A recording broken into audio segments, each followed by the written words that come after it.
Hey everybody, sorry about that.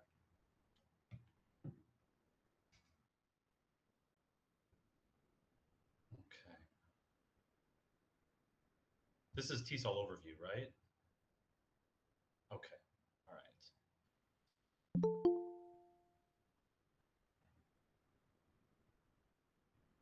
Okay.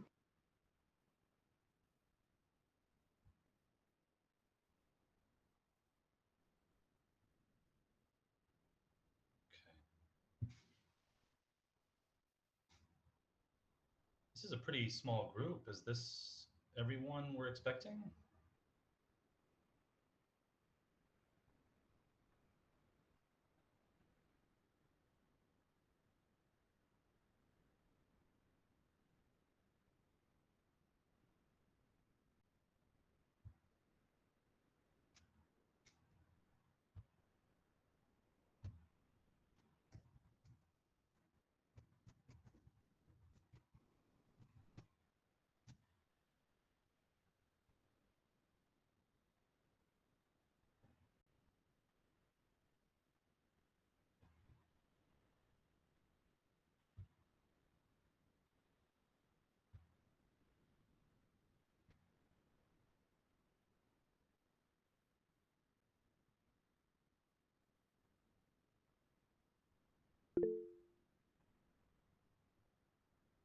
Yeah, I had a really difficult time finding the link. It's not on the it's not on the spreadsheet.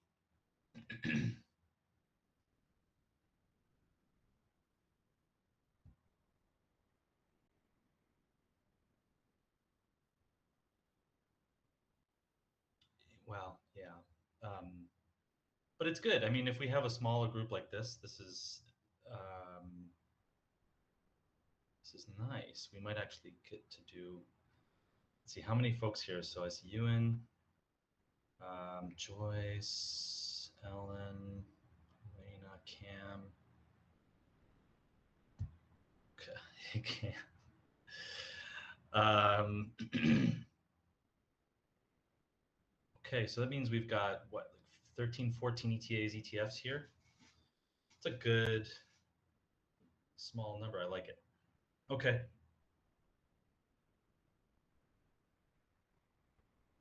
All right. Okay. Well, should we get started or should we wait until, I don't know, a little bit? Sorry to interrupt, but I just saw for my coordinator, specifically for Zhenghua, they just sent the link in our line group chat. So I think a few people might be joining. But Okay. we can start anytime. Thank you. Thank you for letting us know. Thank you. Thank you. And we can wait another minute here.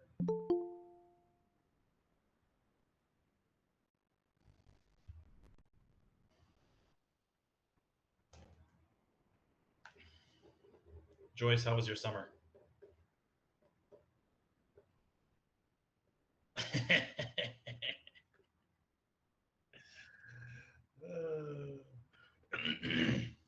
It was awesome, right? That's what you want to say. It was awesome. Yeah. Yeah. Life is awesome. The summer was awesome. Everything is awesome.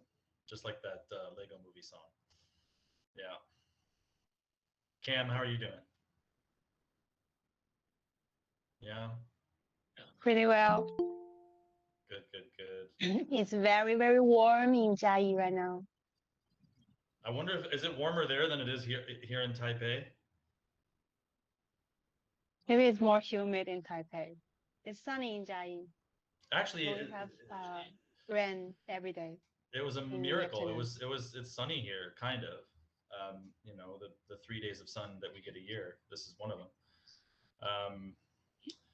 Okay, so yeah, let's get started because Elena and I have this somewhat scheduled out, timed out, and we'd like to keep that as close to that schedule as possible.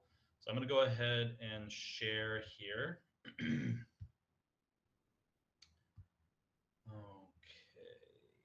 there we go. And there we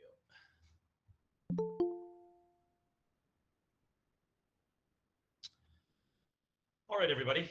So this is the TESOL Overview workshop for the Central Region.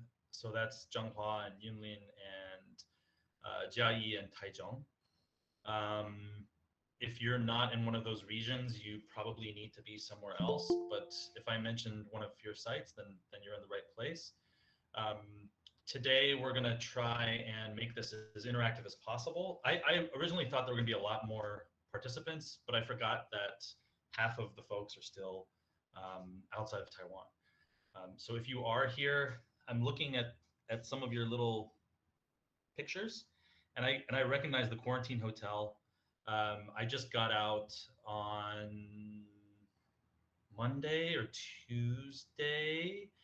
Um, if you are already in your +4, then maybe you've been able to walk around and go to Costco and get pizza and go to that nut tea place. That place is so good. If you haven't discovered that nut tea place and you're still in your +4 part of quarantine, go check it out. It's awesome. Boom. I bought like 3 or 4 and I took them home with me. So yeah. So here we go. I'm going to do this first. I'm just curious where everybody is. Just go ahead and let us know in the chat. So for example, I am in Banqiao, which is in New Taipei City. But where are you? Oh, wow, we got somebody who's still in California. A bunch of folks in Zhanghua, Jiayi, Taichung, Kaohsiung. Oh, a couple more folks in California. Yadir, New York. What time is it in New York? Oh my, that is dedication. Alethea, you are a champion. 1:30 in the morning. Um, wow, wow. Well, that's awesome. I appreciate you, Alethea. That is awesome. But it's fine because if you're flying soon, then it doesn't matter. Jet lag is going to mess all of your rhythms up anyways. Cool. So looks like we've got a bunch of folks all over the place. A couple folks in quarantine. I know Elena's still in quarantine, and but it's good to see that some of you are already in your sites. Um, I was responsible for I was one of 3 advisors last year who did a lot of stuff with the central region. So I know that region better than probably anywhere else in Taiwan. And I love, love, love, love, love the central region. I love it. It's the best. It's awesome. You guys are so lucky to have been placed there. It's just such a cool area of Taiwan. Okay, so let's keep going. That's me. My name is Tom. My last name is Bechkahazi. Unless you've lived in Hungary or you have a Hungarian background, or for some unknown reason you decided to study Hungarian, you probably can't pronounce that last name. That's fine. Don't worry about it. I've been doing this for about 20 years, on and off, in all kinds of different places all around the world. I'm also employed. I'm a part of the faculty at Arizona State at ASU. So I actually was an advisor last year as well, and I convinced my department somehow to let me do this again for another year, which is awesome because I love Taiwan. And so here I am again, and it's great to see all of you. You can see my interests down there at the bottom, and karaoke is one of my passions. If we ever meet up anywhere, I'm not going to spontaneously burst into song. Maybe, I don't know, we'll see. But I love karaoke, and I also just love all things language learning, language teaching. Go-to song, well, I'm a child of the 80s and 90s, so anything 80s, 90s, anything cheesy. Oasis, probably. Don't Look Back in Anger. That's a classic. Um, so yeah. Okay, and I'm going to pass the mic over to Elena. Hello, everyone. My name is Elena Apuk. Tom said something about his last name, so I'll say something interesting about mine. My last name is actually Chinese, but many people will look at it and say, that's not Chinese.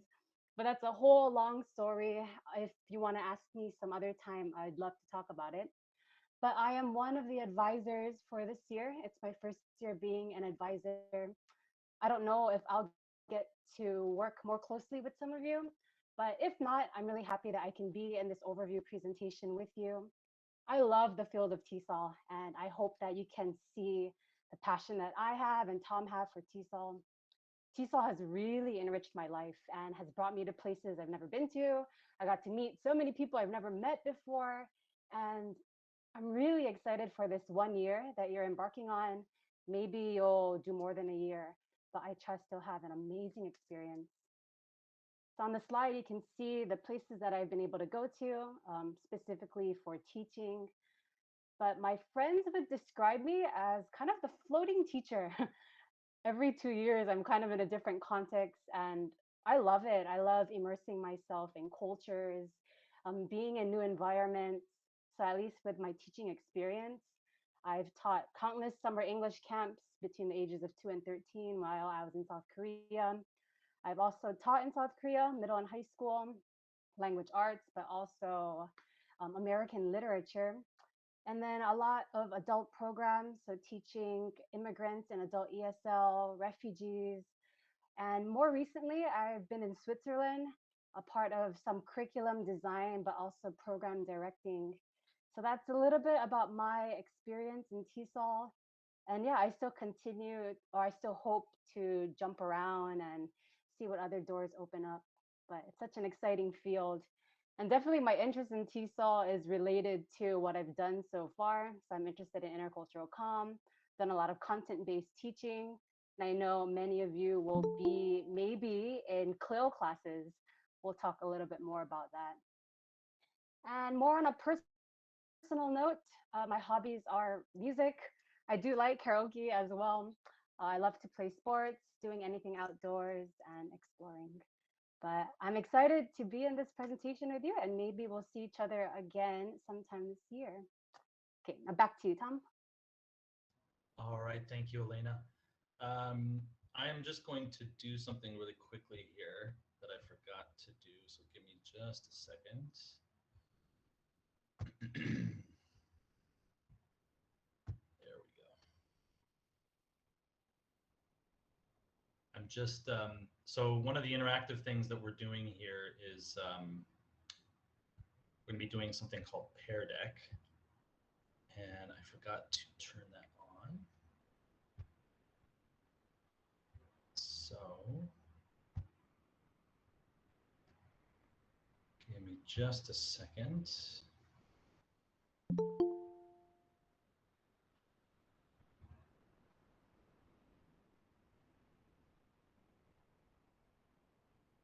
Okay, there we go.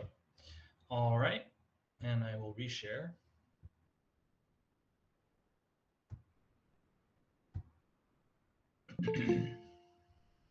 So what I would like everybody to do, I'll put this link in the chat as well. But you can see the URL there, so you can go to joinpd.com, or you can just click on the link I put there in the chat. Same thing.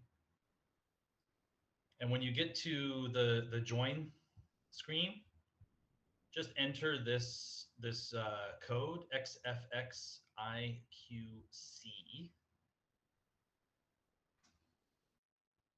It should be just as easy as entering that code. There's nothing you really have to sign up for or log into. Nice and easy, nice and simple. And this is something to just, if you haven't used Pear Deck or haven't heard of Pear Deck before, something to think about in case you do find yourself teaching online.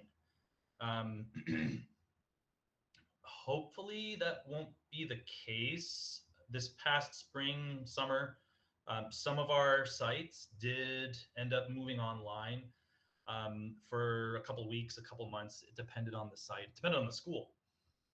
But Pear Deck is an excellent, excellent resource just to keep in your back pocket if you do find yourself suddenly having to teach online. It's interactive, and we're going to go through, and you'll see, of course, this is for all of you, but it can be retrofitted or scaled down to fit, any age learner, 6-year-olds, 10-year-olds, 15-year-olds. And the cool thing is, so you can see here on my on the screen that you can see how many people have connected. So there's 35 of you here. 24 are currently in the Pear Deck. So I'm going to go ahead and keep going here. And if you at any point find yourself kicked out of the Pear Deck, just go back to joinpd.com and you can see here in the top right corner the join code. So if you lose your connection, you can just go back to joinpd.com and enter XFXIQC and you can rejoin on whatever slide we're in. So I'm just going to hop through here. If you can, if you have the connection that allows it to have that clear picture and you feel comfortable, we'd appreciate having your cameras on, of course your mics off. And if you have any questions, you can always put them in the chat. Elaine and I will try and go through and answer your questions as we see them. And then we will have a Q&A session at the end. So if you want, you can put your question in the chat or just hold your questions till the end. It's up to you. All right. So the first thing we're going to talk about is terminology. What are some of the terms that could be useful for you to know for your upcoming year? And we can start with this. What do you think the acronym TESOL stands for? So if you're signed into Pear Deck, you should be able to answer this. You can see right now, one person, 2 people have responded. You should be able to click on your laptop, on your desktop, whatever you're following through. You should be able to click on the screen and you can draw or use a text box to write your answer. So let's see. Okay, someone's giving it the old college try here. Let's see. Oh, there it is. There it is. It's anonymous, so I don't know who wrote this, but TESOL, teaching English to speakers of other languages. Excellent, you got it.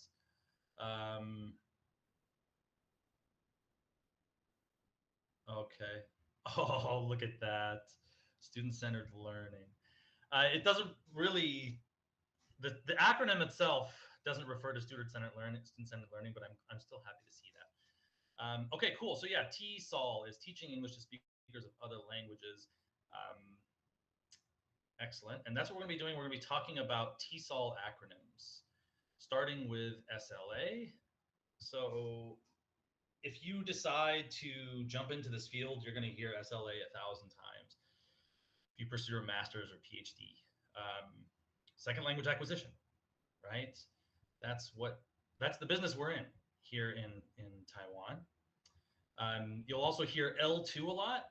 That refers to second language, not to be confused with R2, D2. L2, second language. CEFR, you'll hear this tossed around a lot. This is the Common European Framework of Reference for Languages. I don't know why they left out the L. Maybe CEFR just rolls off the tongue more smoothly. So I'm curious, why do you think it's important to have a common framework of reference for languages? Who cares? Why do we need a framework of reference when it comes to studying language? And notice it doesn't say English, it says languages. So CEFR is for all languages. Why do we need a framework?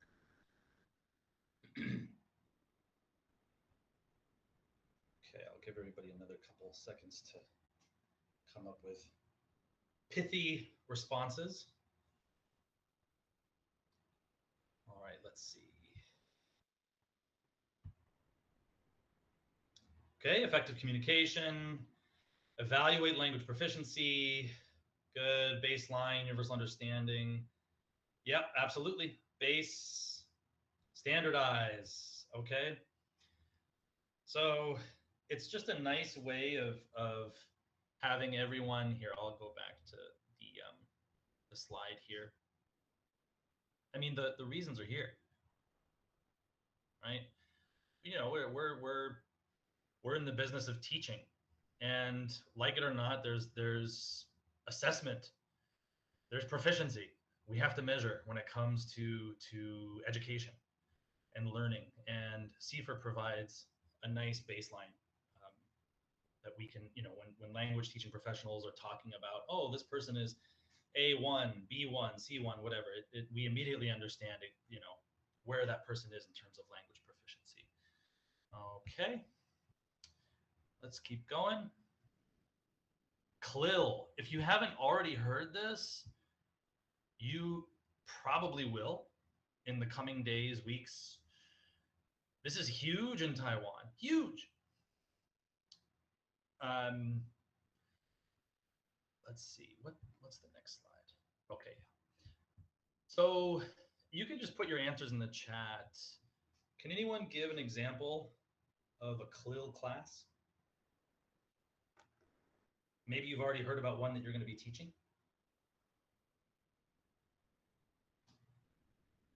Maybe you've taught one in the past.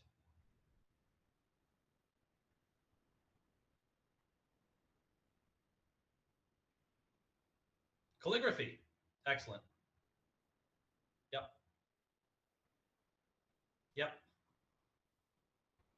Yep. Yeah, music, art classes, really anything. Any subject taught in, you can see right here, second language. Doesn't have to be English. I think someone here said math class taught in Spanish. Absolutely. Sure. So depending on your school, you may be asked to work in a CLIL environment. They may have you. I had an advisee last year. She taught a class, a math class in Jai in English. So it just depends. But even if you're not directly responsible for a CLIL class, I'm sure you're going to be hearing this term bounced around a lot. So it's good to be familiar with it. EMI is also something that's relatively new. It's something that Elena and I will be working with a little bit more closely this year at the university level. But it really just boils down to, well, as you can see here, teaching academic subjects in first language or in English where the first language is something other than English. So if you hear me throw out the word EMI, the acronym EMI every now and then, now you know what it means. Okay, we're going to keep going. I'm sure you're familiar with at least two of these. ESL tends to be, for example, in the States, we have ESL programs. Here, English is not the lingua franca here in Taiwan, so you might use EFL instead. And then, of course, English as a new language. It recognizes that some learners know more than 2 or 3 languages, so it's not a second language. It could be a third, fourth, fifth, sixth, seventh, eighth, ninth language, depending on how many languages you speak, and then you start learning English. All right. Why do you think it's important to distinguish between these terms? Who cares about the difference between ESL, EFL, and ENL? What difference does it make?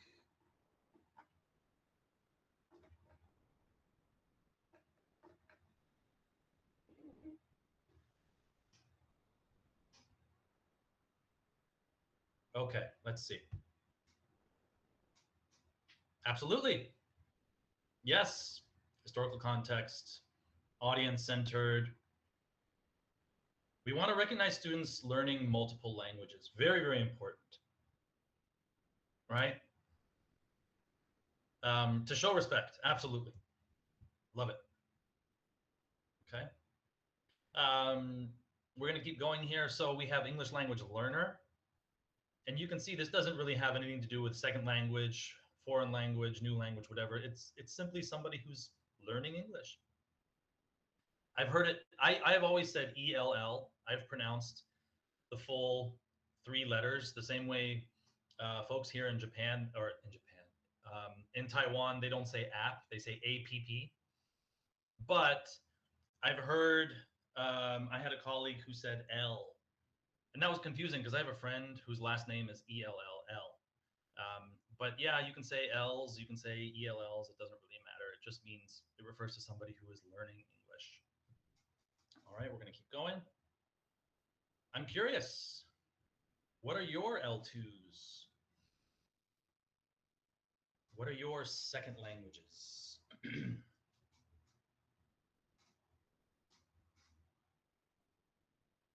Let's see. What kind of answers do people have here? I always love seeing the answers here. Spanish, Japanese, Chinese, Canto Mandarin, French, Little Mandarin, Korean, Spanish, Latin, Chinese, learning Chinese, French, Mandarin, Cantonese, Mandarin, Korean, Indonesian, Standard English, Spanish, Mandarin. Excellent. Awesome. Ooh, Portuguese. Um, no, no Hungarians, I see, which is not surprising.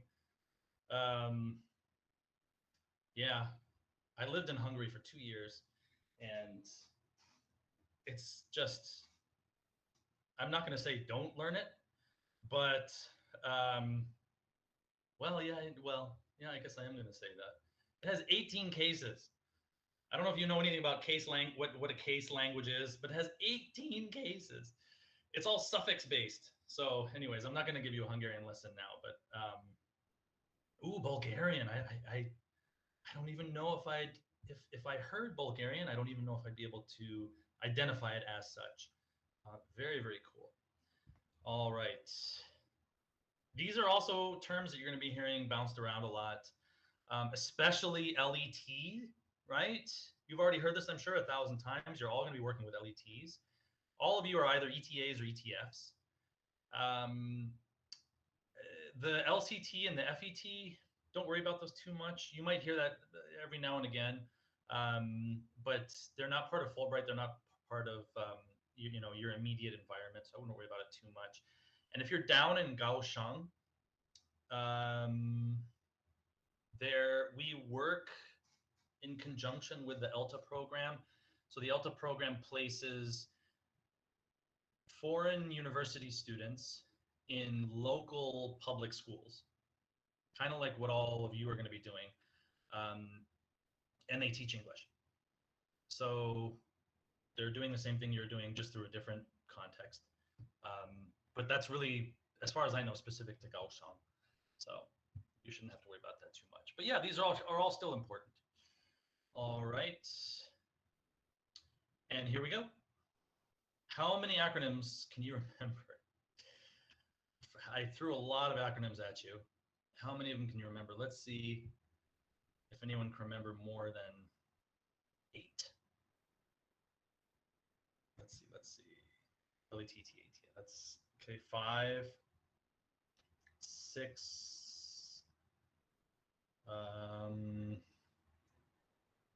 Oh yeah, look at that.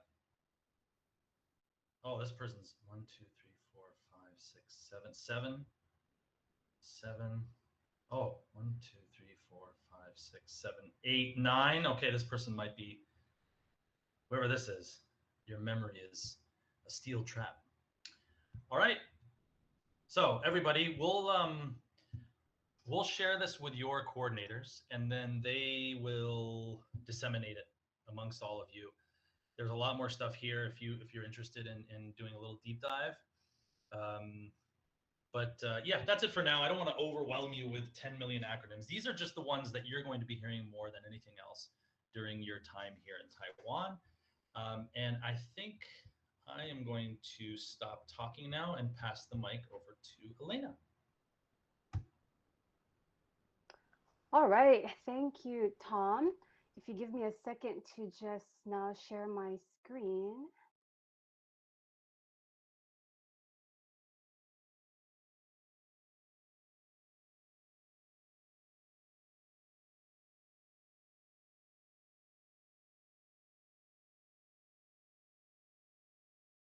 Okay, so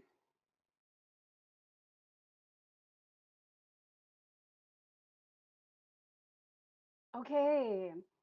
So if I remember correctly in the beginning before we started, that some of you are really are up early in the morning. It's one, oh, actually, now it's 2 o'clock in some places. And I know that you've been on online Zoom courses for at least 2 weeks.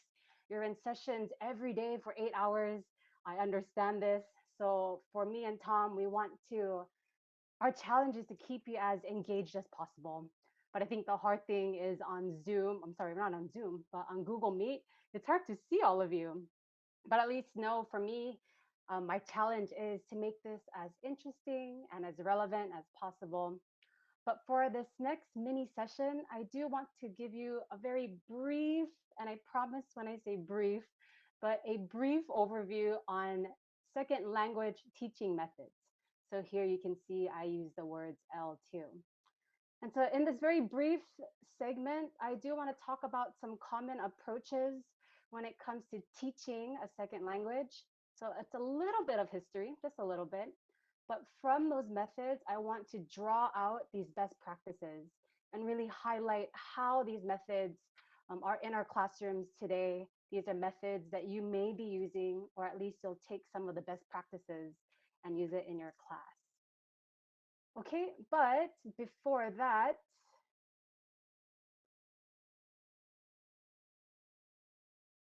I want us to, I want to hear from you first. So again, we want to make this as interactive as possible. Tom introduced to you Peer Deck if you didn't already hear about it, but I want to introduce something called Mentimeter. So here you can follow the instructions, you can go to the website or you can scan the QR code.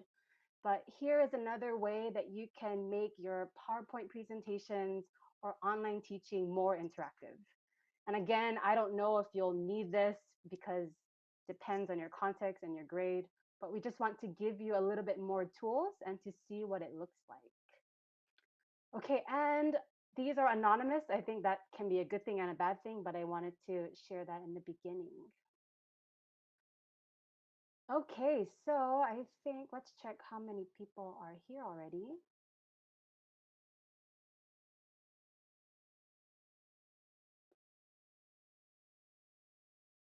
All right, so, okay, now I lost, I can't see anyone right now.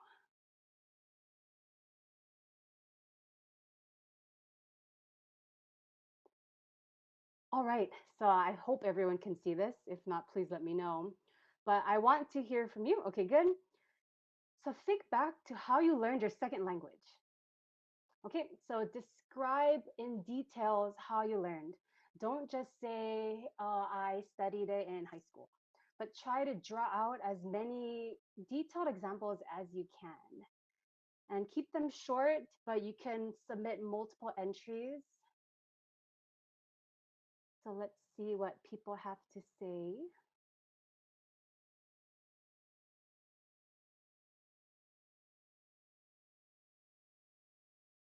All right, okay, so there's a lot of discussions, repetition. I'll give some more time for more of you to think.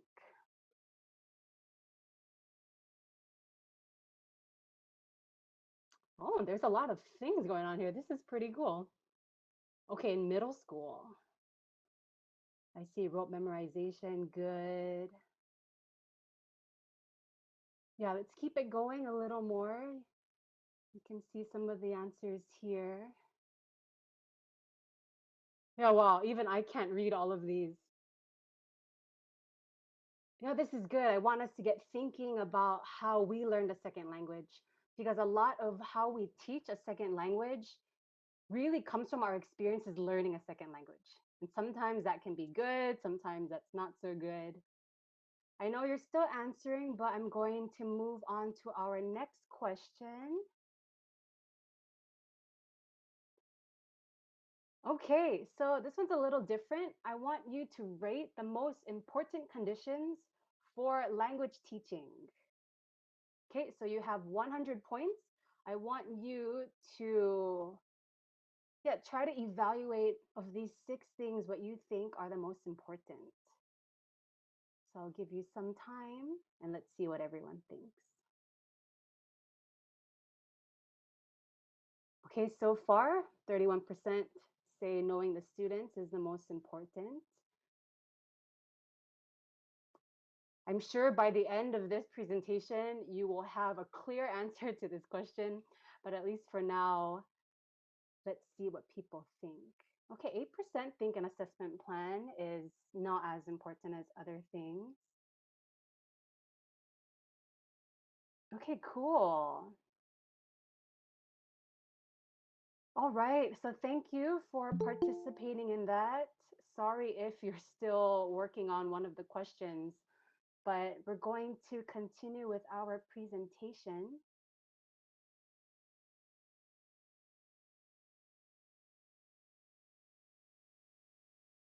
Okay, hold on, let me see if I have the right tab. Okay, so like I promised, I'm just going to give a very brief overview of some of the teaching methods for second language learning. And I know this is not a master's level TESOL course, so that's why I'm not going to talk about all of these things. But I did highlight or circle 4 of the methods I want to talk about. And the reason why I chose 4 of these methods is because I think it gives us a good overview of how teaching has developed. And a lot of these methods have principles that I want all of us to integrate as we teach a second language. And it doesn't matter if you're teaching first grade or if you're teaching in the university, I think these principles will apply to your classroom. And here I wanted to show you in more a timeline form. And I think it's really interesting to see it this way because second language learning and teaching is relatively a new discipline, at least when you compare it to sciences or math. But majority of the methods and the approaches and what we know about how to teach a second language has been developed in the later 20th century, right? From the 1950s, even until today. So you can see some acronyms that Tom talked about, CLIL, EMI. EMI is one of the more recent methods and a huge phenomenon around the world, especially here in Taiwan. And one more note about the methods. I think what's really cool about this is so each method builds upon the weaknesses of the method before. Okay, sorry, I think that's a little confusing, but let me say it a different way. For example, the direct natural method here in the 1900s, this is a response to the weaknesses of the grammar translation method. And I think this is a really cool thing to keep in mind as teachers, right? As we teach a lesson, of course, there will be things that are strong and went well, and then there are going to be weaknesses. We want to always look at the areas that we can improve and do better the next time. And essentially, that's what this whole um, history outline tells us. It's about how second language learning has developed because they wanted to improve the weaknesses of what was happening at that time. Okay, so we're going to move on. The first method we're going to talk about is called grammar translation method. So this was the traditional way of teaching language, especially Latin and Greek. But ironically, it's the dominant approach to how language is taught today. So this, I think, is all around the world. It doesn't matter if you're in Asia or in South America, even in some places in the US, you might have experienced this form of language learning. This is what it looks like in the classroom. Okay, so I saw and read some of your responses for the Mentimeter, but grammar translation includes the language of the L1. So it's primarily in the native language. That's how it's taught. Usually you're not hearing any English in that. There's a lot of translation. So for student assignments, they're given a text in their first language and they have to translate it. That's very common. Rote memorization. So this is grammar and vocabulary, a lot of repetition and a lot of drilling. Also, there are very detailed grammar explanations. So you can imagine maybe a 50-minute block. Your teacher is talking about grammar very deeply for majority of the time. And when it comes to using content, a lot of classical literature texts are used for this way of teaching. Okay, I can't really see you now, but I want you to think, was your language class taught in this kind of way? I know we shared a little bit Maybe it's not the whole method, but your teacher also took some of these practices. You learned a lot of vocabulary. Oh, somebody studied Latin. Okay. Yeah, maybe your teacher took some of these little principles. It might not be the whole thing. But at least for me, I studied Chinese X amount of years ago in a university, and my teacher was very strong in this method. And I think maybe that was the reason why I cannot say anything in Chinese, and my pronunciation is really terrible. So that's that. But as promised, I do want to draw out some strengths and weaknesses of grammar translation. So I think the strengths are very valid. There is a strong emphasis on grammar because there's a lot of that rote memorization, but also prepares students for tests. And I think it depends on what society you live in, but many societies are very test driven. I was a teacher in Korea, so I have experienced this test driven society. And I'm still learning about Taiwanese culture, but I believe Taiwan has some of this as well. This is a whole different conversation, but a lot of the tests, language tests, are only focused on some skills like writing or reading, grammar, but not so much on the speaking and the listening. So, at least for grammar translation, it really prepares students for that. Also, there's low anxiety. So, what that means is because students don't really have to talk in class, it's a very safe environment. So, there's really none of that performance anxiety to say the right thing or to be understood. So, in that sense, it's a strength. But also, you can imagine the weaknesses. This method doesn't really prepare people to communicate, right? So a lot of students have weak listening and speaking skills because they don't have to speak in class and they don't speak in the target language. When they do speak and have interaction, it more resembles a textbook. So it's not really authentic, it's not relevant. I remember in my Chinese textbook, I still remember this now, but it said something really random like Shubin gets married on Sunday. And then after that, they started to teach us the days of the week. So I think maybe some of your textbooks might be like that, but yeah, anyway. Again, there's a focus on grammar instead of the content. And again, another weakness is that it's heavily teacher centered and it's not student focused, like one of you said during the peer deck. So that's the grammar translation method. We're going to move on to our next method. It's called the community language learning method. So we're going to time jump a little bit here. This method was developed from counseling and it focuses on the learner and the process of learning. So compared to the grammar translation method, it's not only focusing on the linguistic part of English, but it's giving more focus to the learner. So I really like what this method has brought to second language teaching. So some key ideas here, there's more interaction. It's about relationship within the classroom, relationship between the students and the teacher. And here we also focus on reducing that affective filter. And you'll hear this a lot, but I'll explain it very briefly. Affect has to do with your emotions.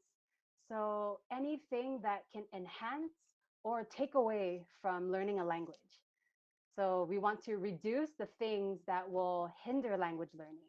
So anything like anxiety or low motivation, these are some things related to affect. Okay, what that looks like in the classroom, I'll just show you the list here. So we have more authentic, meaningful, relevant communication. You're also linking what you learn inside of the class to outside of the class. So you're not just using English in class, but you're showing how it's relevant outside as well. There's the focus on language and also the process that we learn language. So it's teaching the metacognitive skills. It's yeah, just focusing more on the process of learning, which I appreciate. You're talking about personal experiences, so you're kind of activating students' prior knowledge here. There's more emphasis on fluency and communication. And finally, more integration of the different skills. So you're not focusing only on grammar and vocabulary, but you're bringing it together with reading, writing, speaking, listening. And to give you some examples of what that looks like, it's talking about personal experiences, sharing with a partner. I know sometimes as teachers, we think, okay, I'm going to make this class more interactive. So I'm going to ask the whole class a question. And then you ask the whole class a question and everyone's quiet, right? Because some people are a bit shy to share their answer in front of the whole class, especially in a second language learning context. This is a common problem that you may face. I mean, I've faced it, I'm sure Thomas faced it as well. But to share with a partner is such an easy step forward, right? If you're asking them to share in front of the whole class, that's kind of a leap. But at least to have them turn to a partner, practice in a safe environment that, um, yeah, helps build that relationship, which this method is kind of focused on. Okay, and then that comes with giving students time to think before they speak, and then also calling them intentionally by their name. Okay, have you had a language class with some of these practices? You can answer in the chat if you'd like to, or you can reflect back. I think if you've had a teacher that teaches similar to this method, maybe they know a little bit more about language pedagogy. Okay, great. So yes, Japanese class in university. This is great. Okay, let's move forward. Our next one is TPR. And I mean, that's the common way, but it also stands for total physical response. So here, the key idea is you're connecting language and movement. And the reason why I want to share this with you is, I mean, many of you are going to be teaching in elementary or junior high schools, and you're going to be working with children. And this is a timeless way to keep your students engaged. So in the class, that looks like how the teacher talks. So for example, the teacher would use simple imperatives like stand up, and then there's the action to stand up, or close the door, and then there's an action that follows it. Open the book, right? Or it can be activities. So you have the typical Simon Says, and things like charades. And I've had people say to me, Elena, charades doesn't work for adults. But I've taught a lot of adult classes, and I would actually challenge that and say charades is such an amazing way to build up the classroom environment. And now we're kind of going into the strengths. So it helps to contribute to the stress-free environment. There's a lot of laughter, a lot of lightness, there's more willingness to speak and to make mistakes and to participate. So that's why I love to at least use activities that are silly or kind of combine the kinesthetic with what they're doing. It's also appropriate for lower levels. So if you don't speak the first language of your students, or maybe you have a classroom that where there's so many first languages that are different, this is a good way to kind of build up that foundation in English. Also, it's popular with children because, as you know, children maybe cannot pay the most attention if they're sitting in a seat for 50 minutes straight. So it helps them to engage more. And it also is proven to help with memory. So now it's your turn. Based on what I talked about, what do you foresee are some weaknesses for this method? I want you to write this in the chat box. Can you think of any weaknesses that TPR would have? Maybe you've used this before, or maybe you're thinking ahead in your future classroom.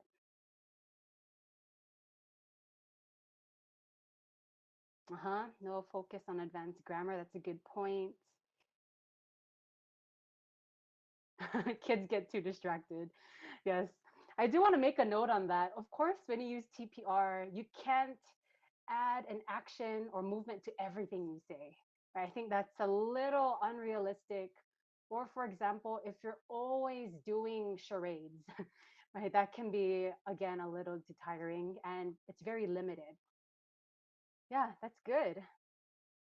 But of course, I still want you to keep this in mind. This is something you may draw on in the future in your classes. But of course, how much you use it is definitely up for discernment. Finally, we're talking about our last method here. And Tom talked a little bit about CLIL. I'll share a little bit more about that, but I don't want to overload you too much because this is just an overview of TESOL and you'll practice more of CLIL in any of your future workshops. But I guess more simply, and I think you know this already, CLIL is integrating both subject and language. And I like how it says here in the background, it's a dual focus. So in the past, there was such a focus on separating the skills. Well, not the skills, but I mean the classes. You have science class, math class, English class. And then, of course, students would not use English out of class.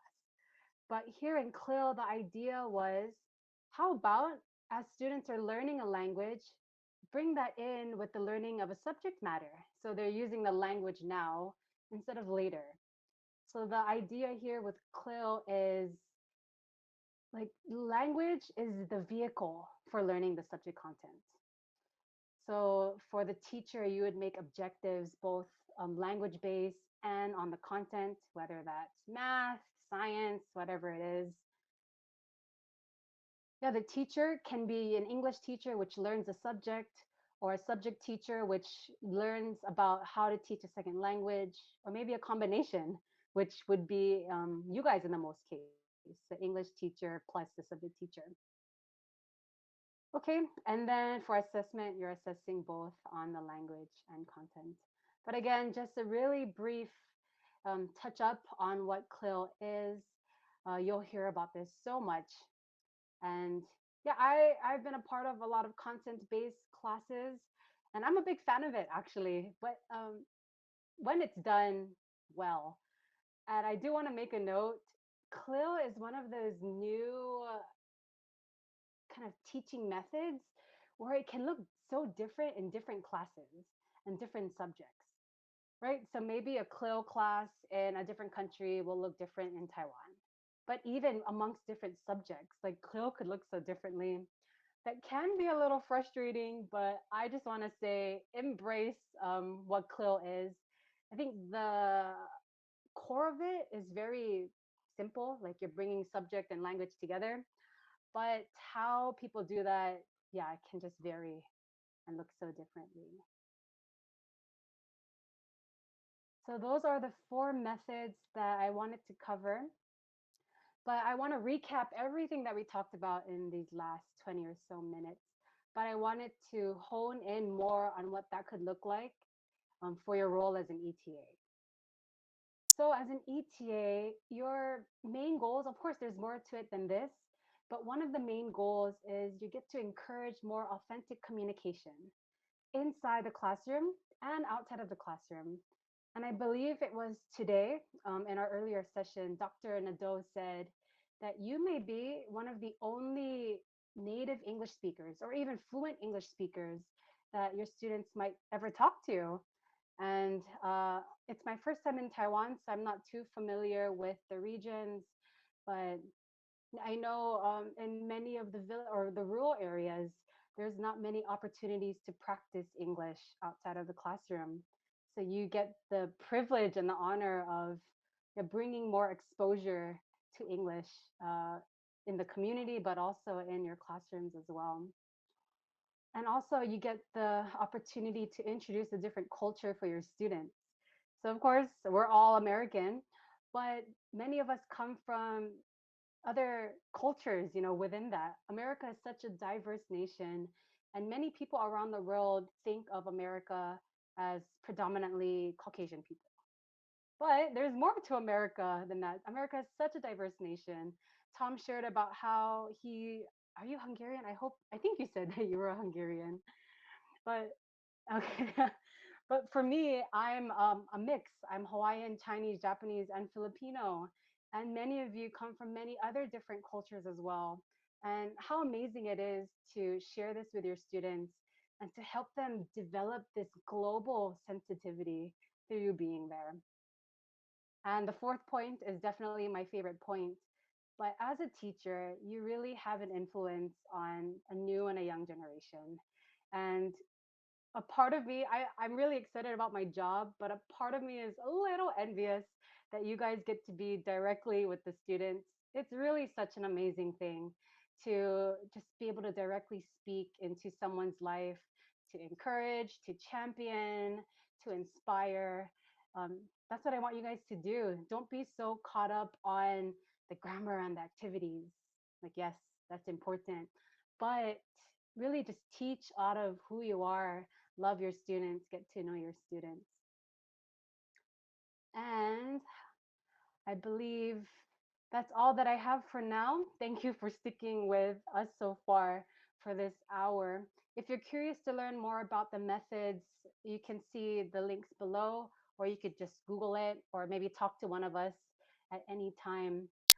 But now I think it's time for a break. I know a lot of you are really tired. So thank you. Let's see, it's 2:30 at least here. Let's meet in 15 minutes. Does that sound good? Well, a little more than 15 minutes. So let's say 2:45. We'll come back at 2:45 and we'll finish off the next hour or so strong. Yeah, please don't leave the room, or you can turn off your cameras, but come back at 2:45. Thank you. Okay, everyone, let's slowly get back together.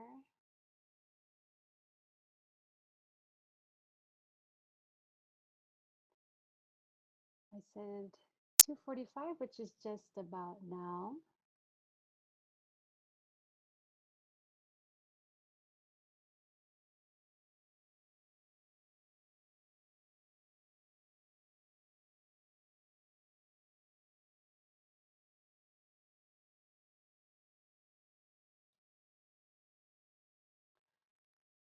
Okay, welcome back. I hope you had a good break. Maybe some of you have rested your eyes a little bit or got a good stretch. We'll try to keep this next hour short just because I know for those on the East Coast, it's late. Bless you. Thank you so much for being here. So, for our next activity, we're going to start off with more reflection. If you work with me more, you'll know that I'm a big fan of reflective teaching and reflection.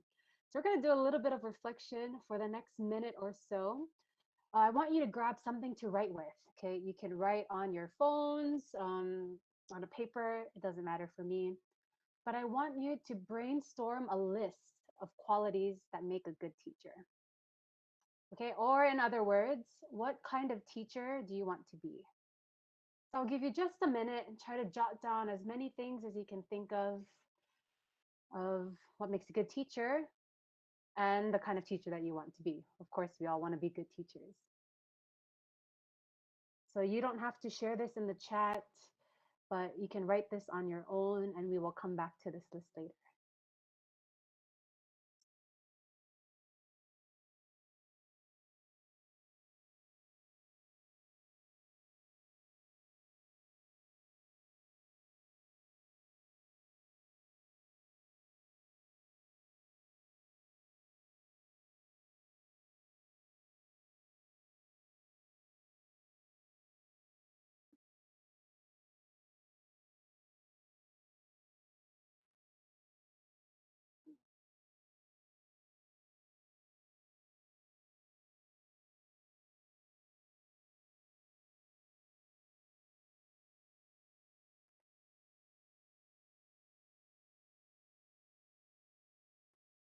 Okay. Of course, after this session, you can come back to this list, write it in a journal, maybe illustrate it to remember. But yeah, I do want you to at least go into your first year of teaching here in Taiwan with at least an idea of who you want to be as a teacher. What are some of the things you hope to accomplish in your classroom? How do you want to treat your students? We will talk about these things in this next session. So, for the next 30 minutes or so, I want to talk about some principles when it comes to teaching English. And this is from the International TESOL organization. And yeah, what I like about these principles is that you can apply them in any context that you're in. So, I'll talk more about what those things are. But I want to say something about this image right over here. I really like this image because, as you see in the center, it says to know your learners.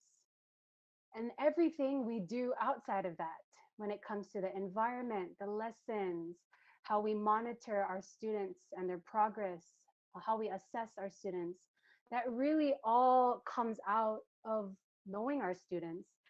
So, as we talk about the principles, I want us to keep this image in mind. I really like how it was illustrated. So the first principle is to know your learners. And I remember our Mentimeter slide that the number one thing that you all said was to know your learners. And I really think that's true. I would say it's one of the most important things about teaching, especially second language teaching, is to know who's in your classroom. I mean, personally, like to know your students individually as much as possible, but also collectively as a group. What are their needs? What are their interests? What do they enjoy doing? These are all things that you can keep in mind. This is my personal belief about teaching, but I believe that teaching is all about connection, right? As a teacher, our role is to get, some information and to present it to our students in a way that they can receive it. I've had many teachers in the past that were more of lecturers, right? They have a PowerPoint, they have all of the material, they present it perfectly, they're the experts in that, but they don't think it's their responsibility. They think it's my responsibility with what I do with the information. They don't take any responsibility in making sure that I receive that information well. But as teachers, I really want us to keep in mind how we present our information, how our students receive it. This is all something that we need to consider as we're teaching. And that really comes with knowing our students. So it's about knowing them personally.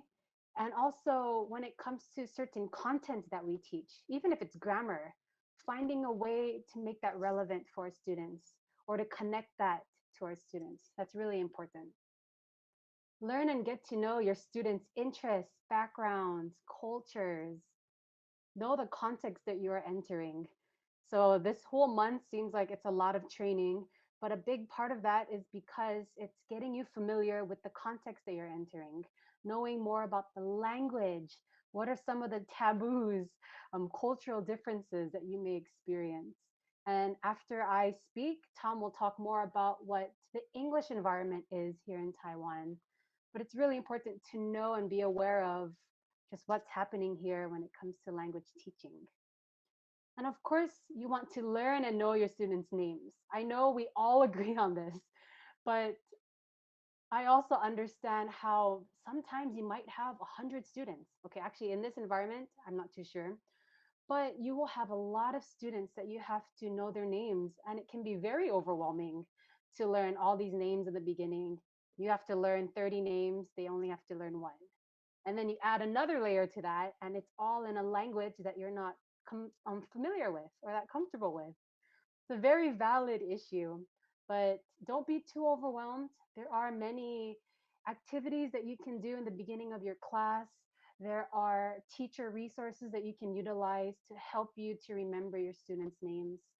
But I really believe that calling your students by name, but also doing it in a respectful way. So showing that you're trying to learn the right pronunciation, this really goes a long way. And I know it will take a lot of effort from the teacher, but I think it's so worth it. Oops. So now let's talk about the second principle. And just like what I said before, everything comes out of what we know about the students. So based on what we know about the students, now we can kind of facilitate this environment that we want to create. So that's the second point is about the learning environment. And it's about establishing and maintaining a comfortable classroom environment that fosters language learning. And I wanted to highlight these two words: establish and maintain. As the teacher, you have a big role in creating this classroom environment, right? So, for some of these points, how you set up the desks will really have an influence on the environment in your class. If your tables are kind of just straight and students are looking at each other's backs, that will have a different impact than maybe if your tables were in groups. So that's something that you can consider. How the walls are decorated. Of course, you're not the only teacher in this classroom and you're entering into another teacher's classroom. But this is a good discussion that you can have with your local teachers about how you want to make this environment and what's your goals for that. But also, it takes effort to maintain this classroom environment. You don't just set it up in the first week or before class starts and you don't have to do anything. There's work and effort that comes from the teacher. So when it comes to classroom rules, even how you treat your students or how you allow your students to treat each other, this all goes into the classroom environment. A big question I want you to consider as a teacher is, how are you developing rapport with your students, right? How are you building this relationship of trust? Because at least for me, if I can trust someone, I want to invite them to give input into my life. I want to listen to them. Of course, you don't want to have this unhealthy dependency. I'm going to do things because of my teacher. That's not our goal here. But we want to build up this warm relationship where the students really believe that you care for them, that you're there to see them succeed. That comes with rapport. We talked a little bit about creating a welcoming and safe environment, considering other desk setups, and kind of group work. It can be pair work, group work. And also, one last thing that contributes to the language environment is the language. So, I mean, verbal communication, but also nonverbal communication. And I know that, of course, you're not going to all use derogative language. You're not going to say something demeaning to a student. There may be sometimes we choose the wrong word. Um, but I guess for me, I really want to challenge all of us to really consider what are the beliefs that we have about our students. So let me give you a more tangible example. You know, you will have, there will be a time in your teaching career where you will meet a student that will maybe test your patience, right? Maybe you've experienced that before. I definitely have. And maybe you don't treat them differently. You treat them just the way like everyone else, but you keep your ideas and beliefs to yourself. But when it comes to grading a homework assignment or a test, right? Maybe the you're grading something and student A was fantastic, highest marks. It was such an excellent piece of work that they gave. And then the next assignment that you're grading is this student that's a bit challenging for you. Even though you don't physically say something to them, what you believe about your student may change the way that you mark the student, how you grade them, or maybe how you talk to them. And so I just want you to really keep in mind that your beliefs about students, about the environment, teaching, even though you keep them in your head, it has a way of manifesting into the classroom. And of course, nonverbal communication as well can make a big difference in your classroom. Something as subtle as eye contact. You'll hear about this more next week when you have your cross cultural workshop, but something as subtle as eye contact. In America, when we make eye contact with others, it's showing that you're listening, you are attentive to what they're saying, it's respectful. But if you go into another society or culture, eye contact can mean something completely different. I know in Korea, for example, my students wouldn't look at me and I thought they were disinterested in the class or they thought I was boring. But actually, um, culturally, for them, they think it's a challenge to authority if they make eye contact with their teacher. So again, these little differences can, yeah, can cause this kind of breakdown in communication, can cause or can really impact your learning environment. I won't go too much into that. All right. So for the third point, it's about the lessons that you're going to be making. I want to talk about this bottom point here that says we'll talk more about lesson planning in a future session. That cannot be covered in 5 minutes. That takes some workshop with practice, a lot of explaining. And even though you hear a lecture on lesson planning, it really comes down to doing it and then doing it and doing it and doing it and doing it. So I'll just say a little bit about lesson planning. When you're planning lessons, I think it's always a good practice when you plan using a variety of techniques. We tend to teach how we best learn, and we kind of assume everyone else learns the same way, but that's not true. We have learners that have different needs, different learning styles, even different intelligences. And when we talk about traditional education systems, a lot of our assessments have to do with like a logical, mathematical kind of intelligence. But actually, many students are intelligent in other things like what are the multiple intelligences? Music, intrapersonal, interpersonal, spatial. So I don't know about for you, but at least in my personal experience, I was easily discouraged because my intelligence was not in this logical, mathematical, like what we assess in our education system.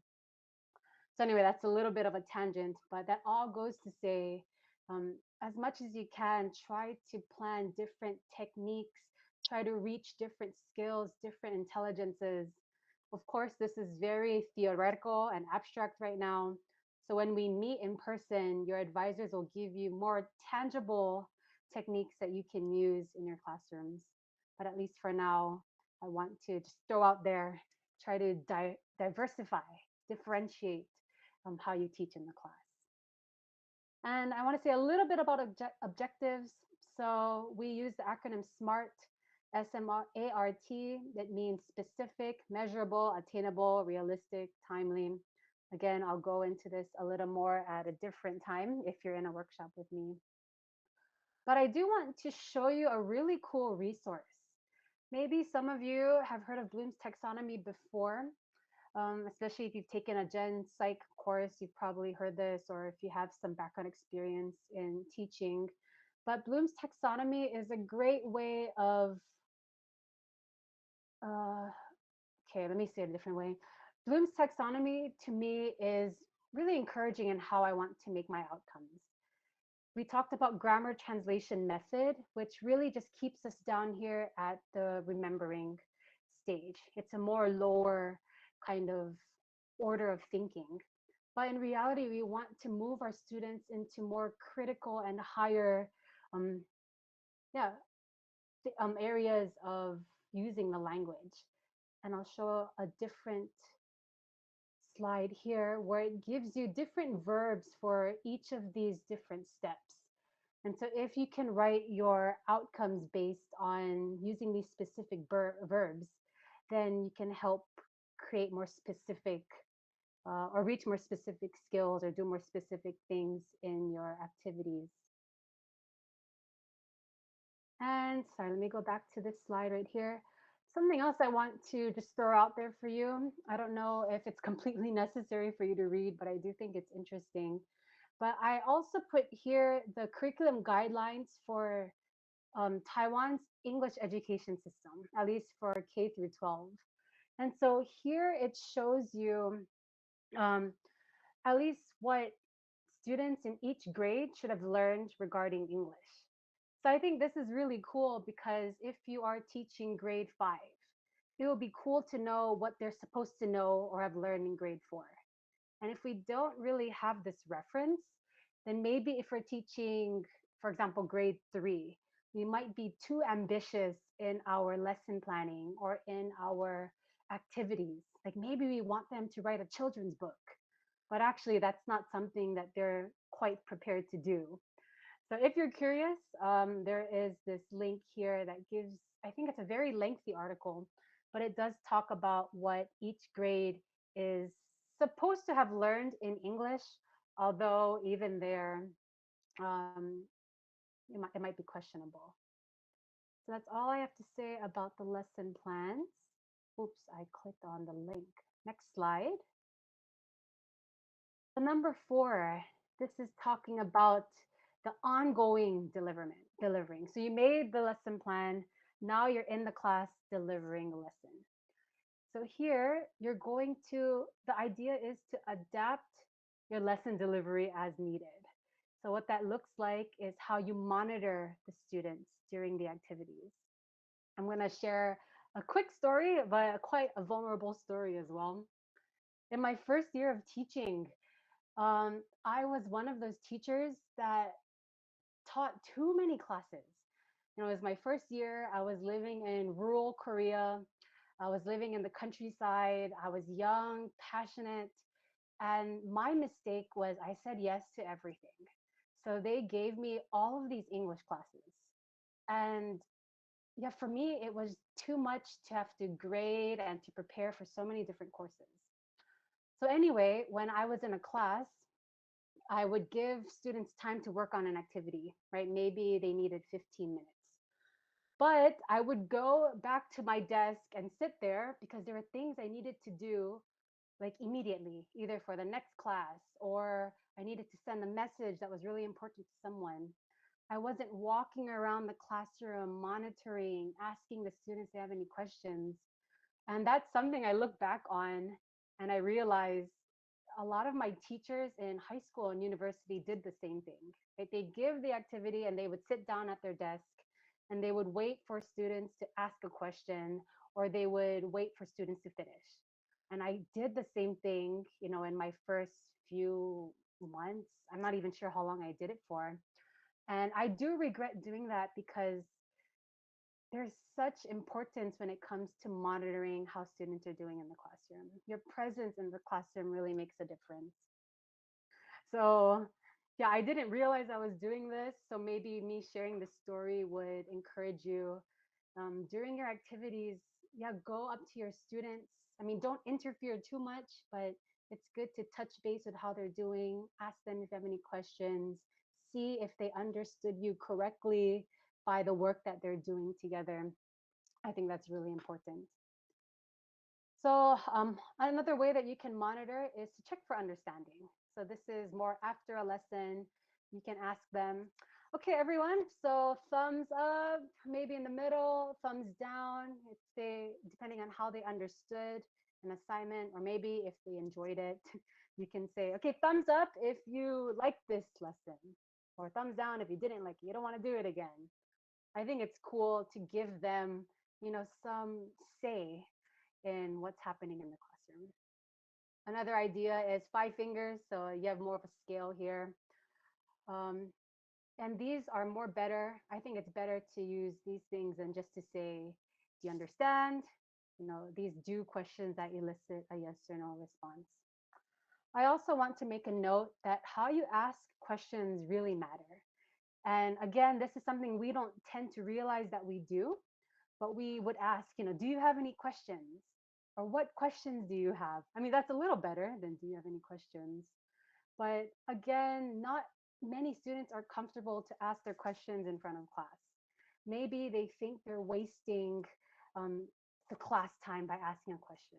Or maybe they think my question is stupid, so I don't want to ask. So, anyway, there's this whole talk about how students ask questions. But I do want to challenge you or to give you another idea. Instead of asking, what questions do you have? Try to ask this question. Ask me two questions, right? Or each group or each, you know, you can diversify it, but ask me two questions. And I assure you, your students will ask you questions. If you just give them that space and that time, they will do it. So that's something I want to at least encourage you to try out. Maybe it works for you, maybe it doesn't. But instead of saying, do you have any questions? Tell them, ask me a question, and they will. Okay, and the last point here is again, as you're monitoring how your students are doing, you want to adjust based on what they need. So maybe you're going too fast or too slow, you adjust. So, some examples of what that looks like, maybe you have to slow down your pace. Maybe you have to give them more of a processing time to respond to you. It could be repeating rephrasing, and also reinforcing these key ideas. I don't expect you to remember all of this, but I'm giving you these things. You'll get the PowerPoint.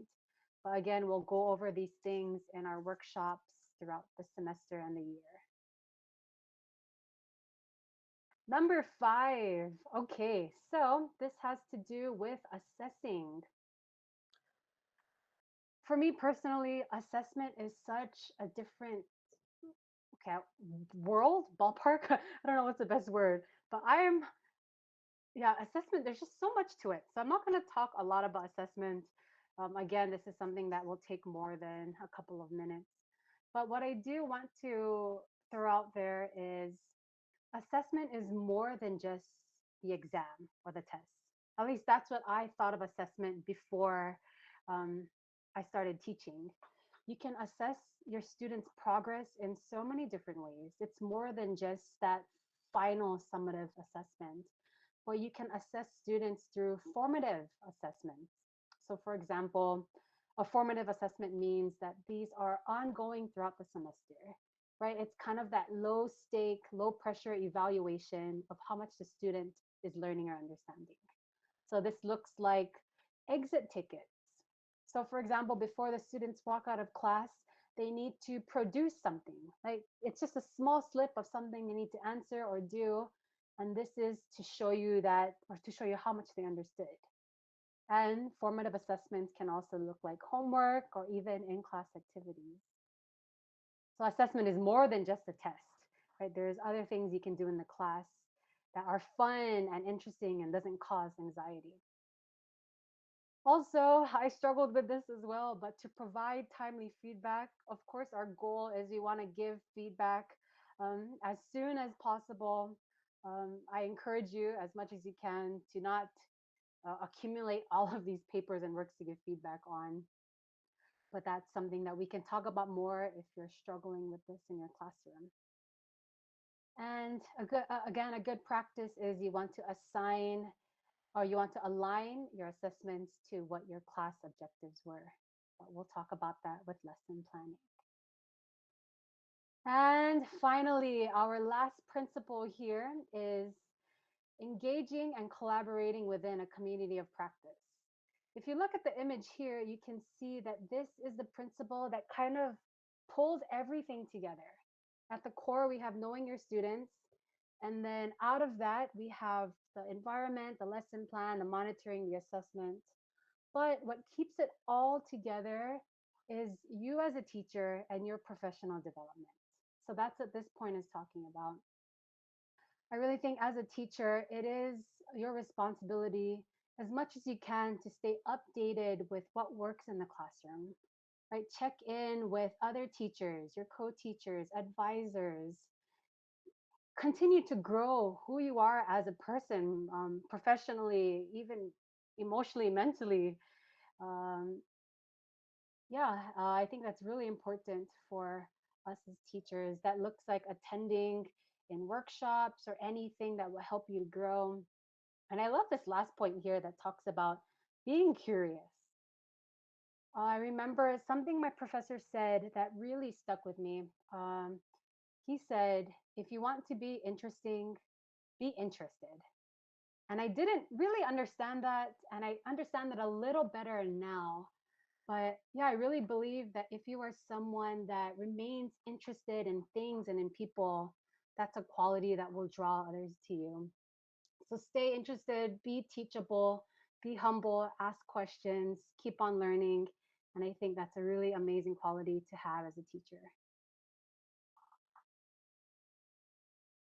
Oh, I didn't know I put this in.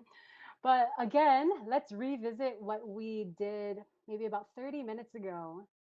So here, I think that's really reflective of our principles. I think it's quite fun that all of you, before hearing this lecture, also believe that knowing the students was the most important, followed by the lesson plan, followed by the environment, the lesson plan, the experience.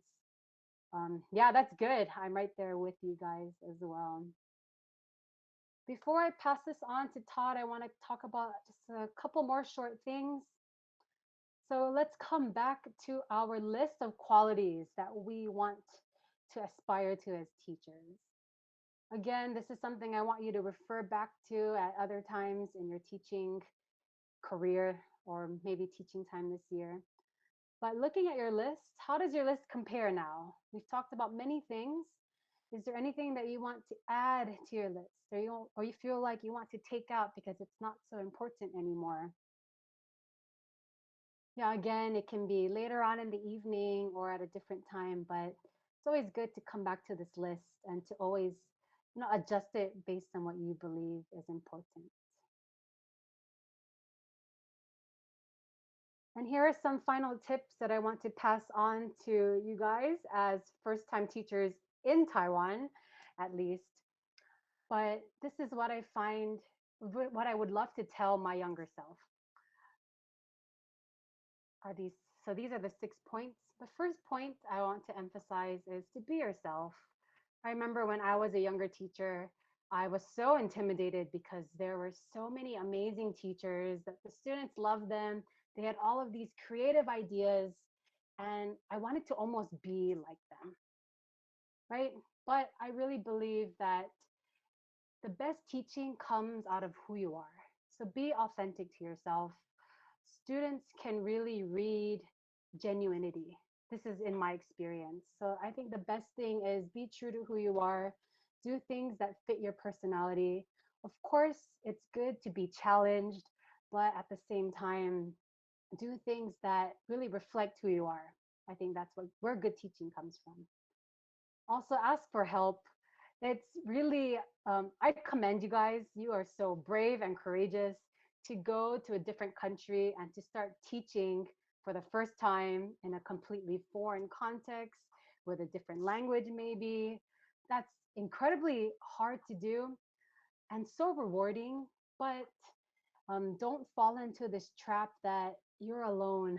You're the only one that deals with these issues. That's not true. Many teachers have the same problems and in the classroom, but also culturally as well. Like to live in a new environment is not easy. So you have an amazing support system with your coordinators. Your advisors are here to help you as well. Lean on these people. Third one is to keep a positive and healthy mindset. Yeah, again, I think it's easy. It can be easy to be discouraged. Maybe there are many things that you can complain about, but yeah, it would be really important to just make sure you embrace where you are right now. Keep this growth mindset, and yes. And the fourth one, I love talking about reflective teaching. Maybe I'll do a workshop on this later. But the core idea here is take some time to look back at what you did in class. It doesn't have to be like a 30-minute meditation, but even just for a couple of minutes, look back and see how did your students respond to an activity? Did they like it? Did they not like it? What succeeded? What failed? This is really such a great tool to use in teaching that many people don't really use. And it's so simple. So I think that's just the essence of it. Practice reflective teaching. There is no one size fits all formula. What you do in one class may not work in another class. What you do one year might not work in another year. And the reason why is because, our students are so different. Our contexts are so different. So don't fall into this trap of thinking, there's the perfect way to teach.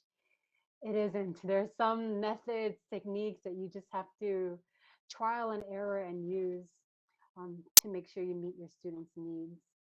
And my final thing I want to share is to enjoy this time. There will not be a time like this where you get to be with these students, your co-teacher, other ETAs. You'll never get this moment again. So I really want to encourage you to make the most of who you have in front of you. Each person is something that they can teach you. You can walk away with so many things. Don't be so in the past or so in the future, but I want to encourage you as much to enjoy this time. And that's all that I have for now. Here are some resources. And yeah, I really want to kind of cheer you, encourage you as you enter into this first year. I'm really excited for what's coming up. And yeah, maybe we'll see each other at a conference or definitely at the joint orientations. So come say hi, but I enjoyed spending this time with you. Now I'm going to pass it back over to Tom. Thank you, Elena. Okay, everybody, we're in the home stretch here. We're going to be finished by local time, 3:45 Taiwan time. And I'm going to keep my last section here short and sweet.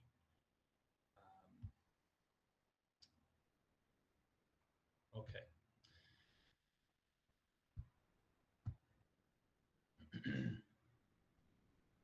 So we're going to finish with something that's maybe been piquing a lot of curiosity. That's TESOL in a Taiwanese context. This is a fairly general overview, though, just because each situation is different.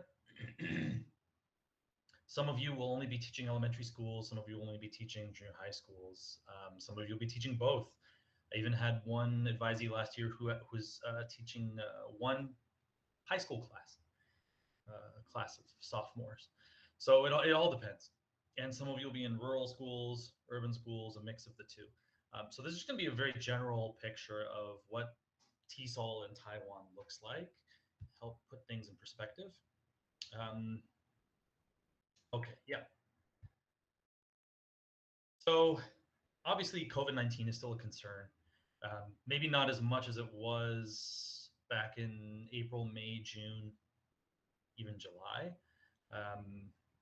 And of course, not as much as it was last year, between, let's say, May and September.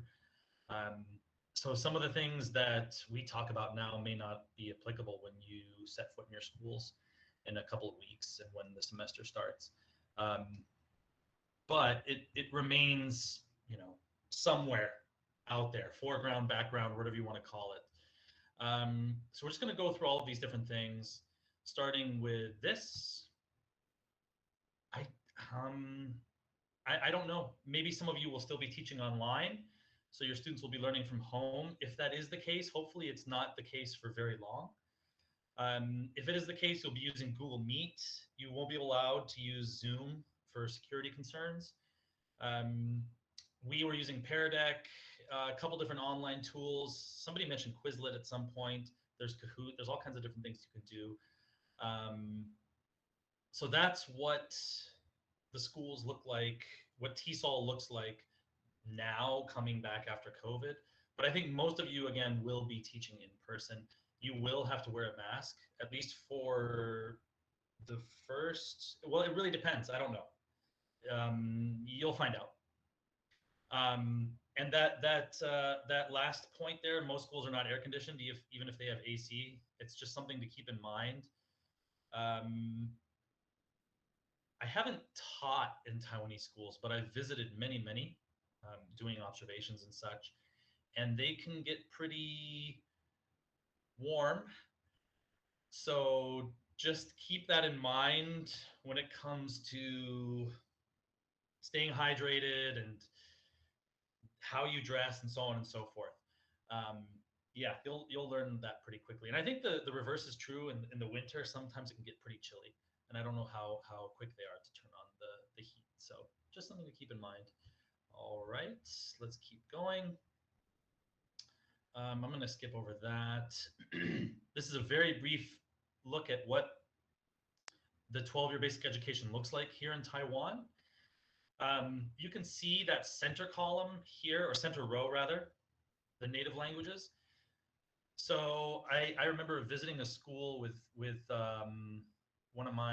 going to see one of my advisees in Jiayi in May, and as we were walking around, we could hear the students singing songs in the Zhou language. So Zhou is a local indigenous language way up in the mountains in Jiayi and maybe other parts of Taiwan. It was really cool to hear that. And they had signs in English, signs in Mandarin, and then signs in the Zhou language too, which uses the Latin alphabet all over the school.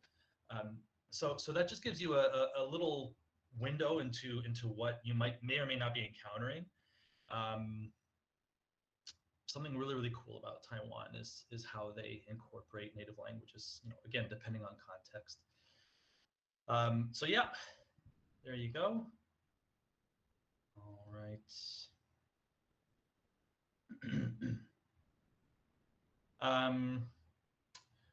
Let's see here. I like the bottom bullet point. How might I assist my co-teacher in achieving these core values? That's really what you should be asking yourself. So you're not there to change the world, right? You're not Robin Williams in that one movie where he comes into the school and changes the whole system. That's not your job. Your job is to assist your co-teacher and to expose your students to things that they might not otherwise be exposed to. Spontaneity, interaction, common good. Just keep those in mind whenever you're lesson planning, whenever you're talking with your co-teacher, if you have that as an option. Some of you may not. Let's keep going here. Taiwan does have I'm sure you've heard about this in other workshops already. They have a 2030 bilingual initiative. When you get into your schools, you'll see very quickly that this is a very ambitious goal. And depending on the context, may not be attainable. Again, not really your concern. You're just here to do what was said on the previous slide. Assist your co-teacher, expose your students to all kinds of new things, right? Not just teaching English. I had an advisee last year who lamented the fact that they just couldn't get their students to speak English. And as they were telling me this, we were sitting in the school lobby and we were surrounded by all these posters that this advisee had helped their students design and put up in the school lobby. And I said, what are you talking about? Look at this. You're surrounded by proof, by evidence of the impact that you've had on your school. So it's not just about teaching English. It's about so much more than that. So please keep that in mind. It's great to have a really ambitious goal like this, the bilingual initiative, but on a very local context, what you should be thinking about is how you can assist your co-teacher and expose your students to new ideas and all kinds of cool stuff like that. So again, CLIL, you're going to be hearing it a lot. If you do find yourself tasked with one or more CLIL classes, talk to your ETFs, right? The folks, second and third year ETFs, who may have had CLIL in the past, who may have taught CLIL in the past. Elena said something about community of practice, right? That's the most important resource you can access. You can email us, right? You can talk to your coordinators and so on and so forth, but the folks who have actually been on the ground teaching have CLIL lesson plans that can be shared. They're the ones you should be reaching out to. So yeah, it's still the benefits of CLIL and what exactly CLIL even is remain somewhat ambiguous here in Taiwan. And that's fine. That's fine. All right. Yeah, just some things to consider. Challenges, content or language. Look at that last bullet point. What's one thing you could do to encourage English speaking on campus? Notice it doesn't say encourage English speaking in class. So can you play soccer? Can you hang out with your students after school and play soccer with them? Can you play the violin? Can you hang out with your students after school and play a violin in the school band?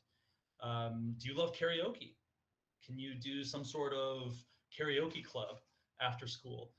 There's a million different ways that you can encourage English speaking that have nothing to do with how you interact with your students in the classroom. Please keep that in mind. Again, a lot of this is very global, national, whatever you want to call it. Doesn't really have anything to do with what you're going to be doing on a daily basis. Though the the point about cram school, you will notice this. A lot of my advisees last year mentioned this in their reflective reports. They saw a clear distinction between the students whose families could afford cram school and the students whose families could not afford cram school. Something to think about. And Elena mentioned differentiation at one point, and we'll be talking about that in other workshops and so on and so forth. So I'm not going to go into differentiation now, but how can you keep that in mind, right? You have half of your students who are bored because the content is too easy, and you have half the other students who are really struggling to keep up with the lesson. How can you differentiate? So that is something to think about as you plan your lessons and as you teach them. Like Elena said, know your students. What are their demographics? Are their parents farmers? Are their parents engineers, fishermen, et cetera, et cetera, et cetera? The more you know your students, the better you'll be able to work with them and teach them. Yeah, again, stuff like this, you'll learn as soon as you get to the schools. Talk to your coordinators. They are excellent sources of information when it comes to admin structure. Okay. And finally, there we go. Don't be surprised if you hear a lot of grammar translation. It's standard here in Taiwan. It's the reality. You're not going to change it. Some of the other things here may seem a little bit different to you, and that's fine, right? So you might hear your students being assigned numbers and only being called by their number as opposed to their name. It happens. You might have students who prefer to be called English names, Mandarin names, indigenous names, all of the above, none of the above, who knows? I think I observed 1 or 2 classes where students wanted to be called by superhero names. Sure, why not, right? Yeah, that's pretty much it. So that's TESOL in a nutshell. Again, you're going to learn all of this on your own. Me talking for 10 minutes about this stuff is not really going to help you. Just jump in. That's a typical day in school. I like the phrase "big recess." I need some big recess, right? You can't just have recess. You need big recess. All right, so we wanted to leave time at the end of this presentation for questions. Like we said at the beginning, you can put them in the chat.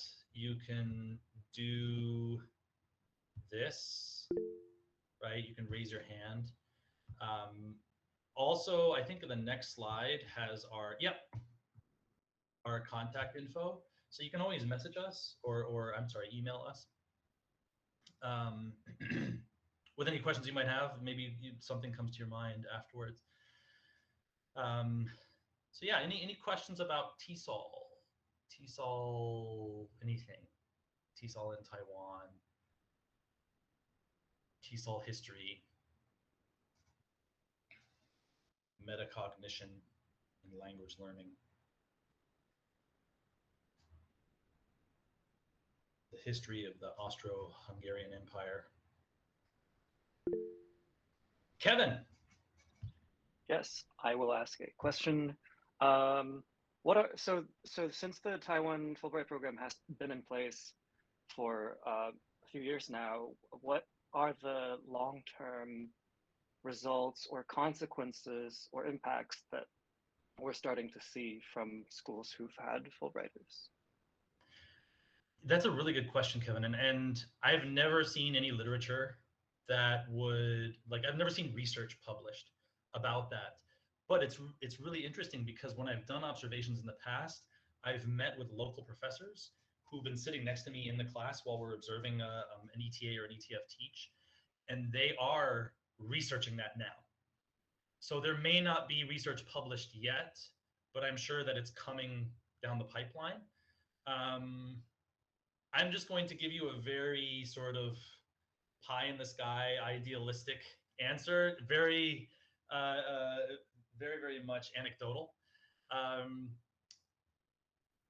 I'll use the same example I mentioned earlier, where I was sitting in the lobby of a school and we were surrounded by posters that one of my advisees had the students design and create.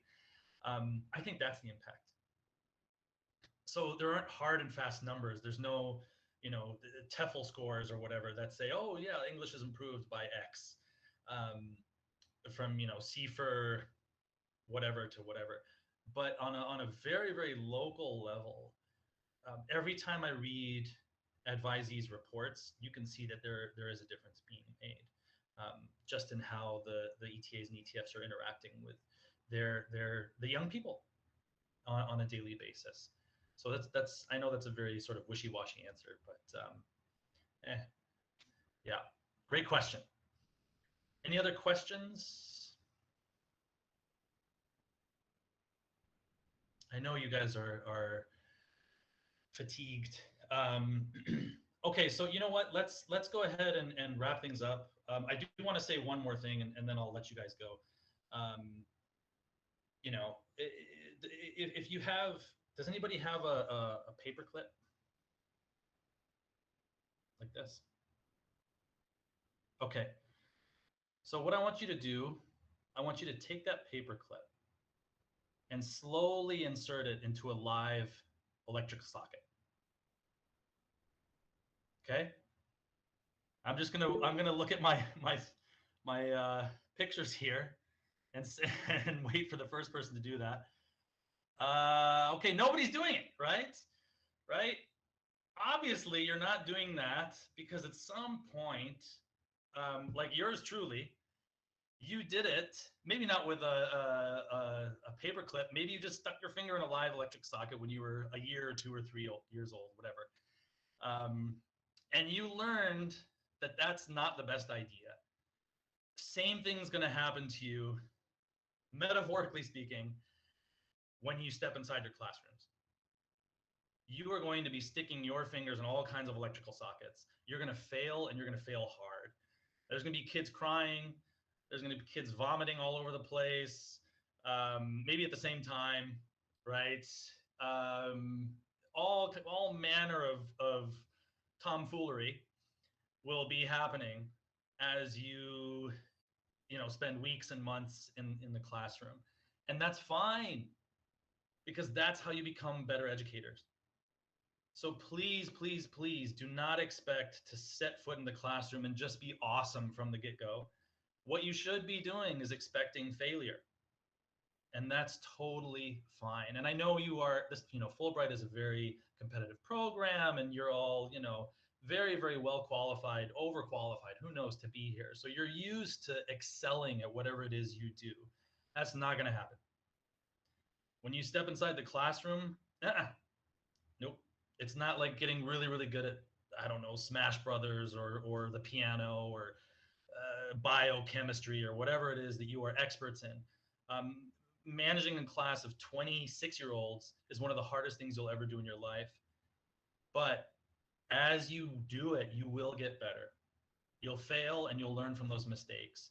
And by, let's say, next April, May, June, towards the end of your first grant year, you will just start to be getting the hang of it. So please, please, please keep that in mind. It's okay to stick the paper clip in the metaphorical paper clip in the metaphorical electrical socket. And that's it. That's my speech that I always like to give. Okay, everybody. So thank you so much. Thank you for your patience and your kind attention. And it's awesome that you're in the central region, the best region. And I hope to, like Elena said, I hope to meet you all in person at some point. Certainly we'll see you in maybe Thanksgiving or one of the many events that we have planned coming up this year. And take care of yourselves, okay? And if you're still in the States, hope you get here soon. We'll see you guys. And I'll stick around. Elena and I will stick around if you have any questions. Oh yeah, our emails. Sorry. There you go. And again, we're gonna share this with your coordinators, and your coordinators will share this with everybody.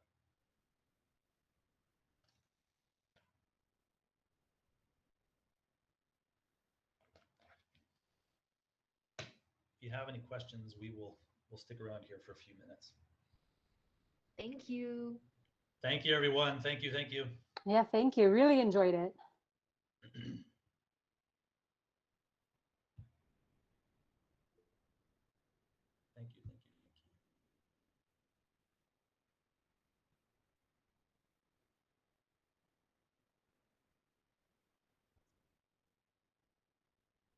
Any questions, concerns, comments, criticisms?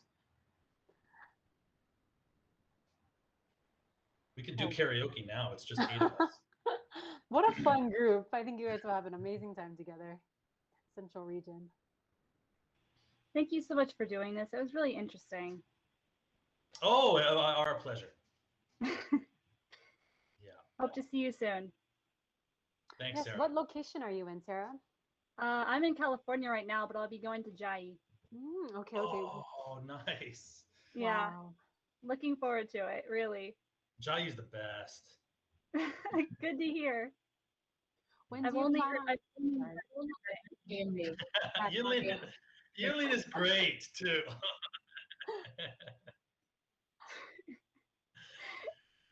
Yulin doesn't Central have region is the Ali best. Shan.